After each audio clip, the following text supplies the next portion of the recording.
Dès septembre 41, Charles est réintégré à son poste d'instituteur, mais déplacé à Val-Sainte, village perdu des Basses-Alpes, entre Apt et Banon.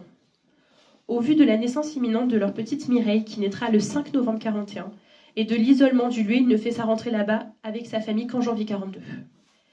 Ils vivront là-bas jusqu'en janvier 43. Cette vie à Val-Sainte, loin de leur famille, pèse notamment sur André. Mais ils arrivent à nouer des connaissances et l'entraide dans le hameau facilite leur vie quotidienne. Ils en oublieraient presque la guerre et l'occupation. Ils reçoivent parfois la visite de membres de la famille et retournent pendant l'été à la croisière, où Mireille peut profiter de ses 5 grands-mères, et eux en profitent pour prendre des nouvelles de la résistance. À l'été 43, ils décident de ne plus retourner à Val-Sainte et de reprendre un rôle actif dans la résistance. André adhérera au Parti communiste clandestin et aura pour première mission de transporter des armes jusqu'à Avignon. Expérience dont elle se souviendra toute sa vie, et elle en avait encore un peu peur. Des actes de sabotage des voies ferrées ont lieu et certains résistants sont arrêtés et torturés. La ferme Blachère et la maison de la tante Alida deviennent des lieux de passage pour les jeunes refusant le STO, qui rejoignent les maquis. Certains jeunes arrêtés et torturés.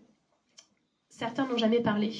D'autres l'ont fait, ce qui a peut-être mené à la rafle du 11 mai 44. Un détachement de SS occupe le quartier pour arrêter les jeunes résistants, dont la plupart s'en sortent. Léon et Louis Dugas rejoindront les maquis de la Drôme et de l'Ardèche. Eugène Bertrand est sauvé par une habile manœuvre de Madame Vergne, l'épicière du hameau. Charles Ramière est arrêté, emprisonné et libéré 2 mois plus tard. Charles Monnier, quant à lui, s'échappe et se cache chez Mademoiselle Félicie, une vieille fille très croyante qui, malgré les risques encourus, accepta de le cacher dans une vieille étable à cochons, sous une pile de fagots. Sur ordre du parti, Charles et André sont déplacés dans la Drôme, à Valence, avec pour mission d'organiser la résistance. De septembre 43 jusqu'à la libération, ils organiseront la résistance dans la Drôme et l'Ardèche. Charles fait partie du triangle de direction comme responsable politique, remplaçant un camarade parti se mettre au vert.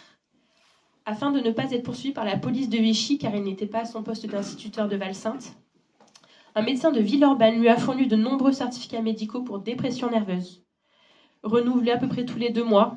Avec conservation de son traitement d'instituteur, ils purent ainsi vivre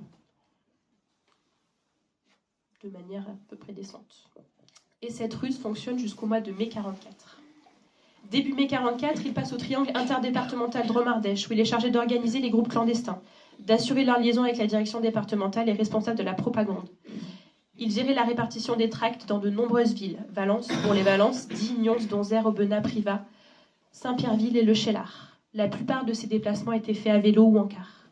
Pendant ce temps, André s'occupait de Mireille et animait le Front uni de la jeunesse patriotique, organisation clandestine où se trouvaient des communistes et des jeunes patriotes gaullistes. À peu près à cette période, leur rue se retrouva barrée par des nazis. La terreur les saisit. André prit Mireille et l'amena au voisin du dessus. Charles détruit des documents et ils attendent, pensant que leur heure est venue. Au bout d'un moment, plus de bruit. Ils regardent par la fenêtre, plus de soldats. Ils apprirent par la suite que les Allemands étaient là pour un de leurs voisins, un ouvrier qui travaillait dans une usine de glace. À chaque contrôle, lors de ses nombreux déplacements, Charles est saisi par la peur. Quand il dépose son sac, il le met loin. Et devant la fréquence des contrôles des miliciens et des nazis, les responsables politiques prennent la décision de faire transporter les tracts par des jeunes femmes. Celle qui remplacera Charles s'appelait Annie. Pendant ce temps, à la croisière, une partie de la famille de Charles est arrêtée. Sa mère Marie, la tante Alida et son mari Louis, les parents de Loulou, puis son oncle François Lanique et sa cousine Simone, ainsi que 2 amis, René Farge et Maurice Millet, sont arrêtés et amenés à la citadelle de Pont-Saint-Esprit, où ils seront tous interrogés, torturés. Personne n'a parlé. Les femmes sont relâchées le 18 mai, les hommes sont transportés à la prison Sainte-Anne à Avignon et les interrogatoires et les tortures continuent. Aucun d'eux ne se remettra de ces sévices. À partir du 6 juin 1944, les choses s'accélèrent. Les troupes allemandes attaquées et affaiblies par les différents débarquements se replient. Après avoir fui Valence, puis Oust-sur-Scie, André se réfugiera à la croisière et pourra témoigner de la libération de Bolène le 26 août 1944. Charles, quant à lui, aura tenté de rejoindre les FTPF de Marseille sans succès. Il rejoindra à nouveau Valence et pourra témoigner, lui, de la libération de cette ville le 29 août 1944 par les FFI. De cette période, Charles nous dit « André et moi avons vécu intensément cette période historique. Dans notre famille, famille du peuple, d'ouvriers, de paysans, de gens modestes, il n'y a pas eu parmi nous d'admirateurs d'Hitler et de Pétain, des collabos serviles. Nous en sommes fiers, fiers de notre choix de la résistance, fiers de notre combat patriotique, fiers du Parti communiste français qui a tant donné des siens pour que vive la France, méritant le nom de parti des fusillés. Fiers de tous ces inconnus de la résistance qui, modestement mais avec un grand courage et beaucoup d'enthousiasme, ont accompli leur devoir de patriotes. Nous ne regrettons rien. Mais pour eux, le combat n'est pas fini. Maintenant, il faut reconstruire la France. Dès la Libération, Charles est désigné conseiller municipal de Valence jusqu'aux élections du printemps 1945. Il régularise sa situation avec l'Éducation nationale en effectuant 8 jours à Mornas, puis prend 1 an de congé sans traitement, afin de répondre à une demande du parti, prendre en charge la rédaction du journal Les Voix populaires de la Drôme. Pendant ce temps, André sera trésorier fédéral du Parti communiste de la Drôme. Ils deviennent donc pour un temps des permanents du parti. Ils participeront tous les deux à un mois chacun de formation à l'école centrale du parti à Paris, l'un en 46, l'autre en 47. Au mois de juin 47, Charles participera aux travaux du 11e congrès du PCF à Strasbourg. Il sera chargé par la suite d'animer les écoles fédérales de la Drôme jusqu'en 1954. Il donnera aussi des conférences à l'école normale des garçons de Valence, puis deviendra secrétaire fédéral du parti dans la Drôme. Dès la liberté retrouvée, leur nouvel appartement de Valence devient un lieu accueillant pour de nombreux militants. André reprit ainsi une vieille tradition Monnier, un lieu ouvert à tous. À l'été 47, ils prennent enfin des vacances.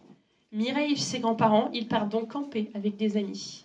C'est un moyen de partir en vacances qu'il ne quittera plus et qu'ils partageront par la suite avec leurs filles, puis avec leurs 2 petites filles.